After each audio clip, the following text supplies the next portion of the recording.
बांग्लादेश से में हिंदुओं को ख़त्म करना चाह रही वहाँ की सरकार। वहाँ के हिंदू बुज़दिल हैं, उनको तुरंत एक होकर सड़कों पर आकर वहाँ विरोध करना चाहिए। इसीलिए तो हम इस देश के हिंदुओं को बचाने के लिए पदयात्रा कर रहे हैं। बांग्लादेश में ये हाल है तो उनके पास तो ऑप्शन है कि भारत के हिंदू हैं, पर भारत के हिंदुओं के पास कोई ऑप्शन नहीं है। बागेश्वर धाम के पीठाधीश धीरेन्द्र कृष्ण शास्त्री की 9 दिन की हिंदू एकता पदयात्रा मंगलवार को उत्तर प्रदेश के झांसी पहुंची। यहां उन्होंने बड़ी संख्या में पहुंचे लोगों के साथ न केवल पदयात्रा की, बल्कि उनके साथ बैठकर खाना भी खाया। इसके बाद जब हमने बागेश्वर बाबा से बातचीत की तो उन्होंने बांग्लादेश में इस्कॉन के चिन्मय प्रभु की गिरफ्तारी पर रोष जताया। इसके साथ ही उन्होंने बांग्लादेश और भारत के हिंदुओं पर भी प्रतिक्रिया दी। ये सब चालें हैं, बांग्लादेश से में हिंदुओं को ख़त्म करना चाह रही वहाँ की सरकार।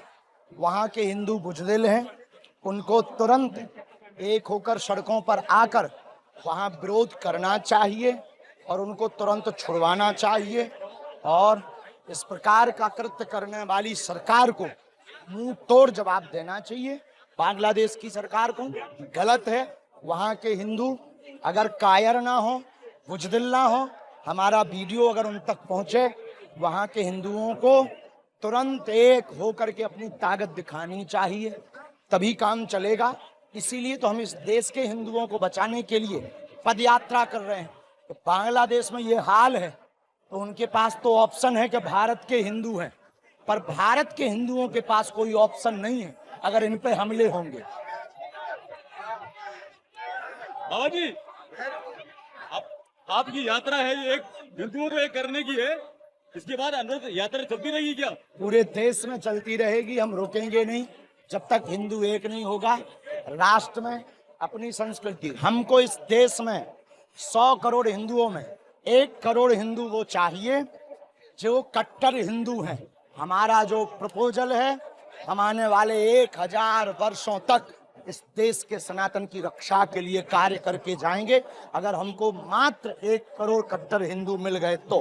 क्योंकि एक बागेश्वर बाबा से हिंदू नहीं बचना है, हमको 1 करोड़ बागेश्वर बाबा चाहिए, फिर इस देश का नया इतिहास हो। गौरतलब है कि बागेश्वर बाबा की पदयात्रा में बड़ी संख्या में आम लोग पहुंच रहे हैं, वहीं सितारों का भी उन्हें खूब समर्थन मिल रहा है। हाल ही में सोमवार को बागेश्वर बाबा जब मध्य प्रदेश उत्तर प्रदेश सीमा के पास देवरी गांव पहुंचे थे तो सुपरस्टार संजय दत्त भी इस पदयात्रा में उनके साथ आए थे।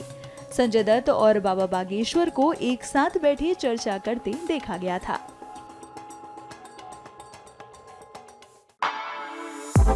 For exclusive and insightful videos, subscribe to our new channel ABP Live Premium.